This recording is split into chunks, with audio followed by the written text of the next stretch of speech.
Il Castello Chiaramonte di Favara ha ospitato sabato scorso una fase delle selezioni di giovani talenti dai 3 ai 13 anni per il Festival Baby Voice. Stiamo facendo un giro per tutta la Sicilia, oggi felicissima di essere ospite qui a Favara per la ricerca di giovani talenti. Rappresento 9 eventi, quindi che è organizzatrice di Castrocaro a livello nazionale e da quest'anno dedica questo festival ai più piccoli denominato Baby Voice.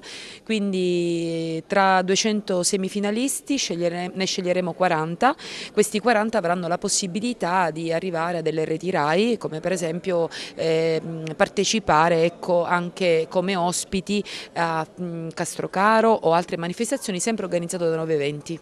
Inoltre nella sala del Collare del Palazzo Medioevale si sono anche svolte le prove di idoneità per l'accesso allo stage di formazione dell'Accademia di Castrocaro.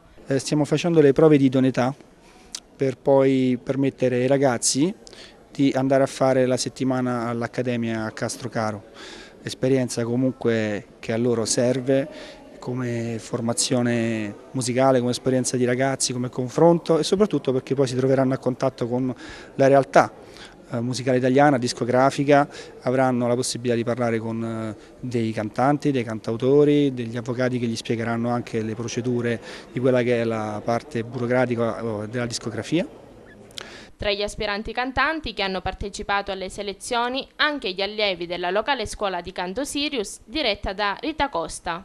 A Favara ci sono grandi livelli perché abbiamo superato anche le reti nazionali, ci sono stati tanti bambini che sono andati a Ti lascio una canzone, a Io canto, quindi è un paese di canterini, diciamo.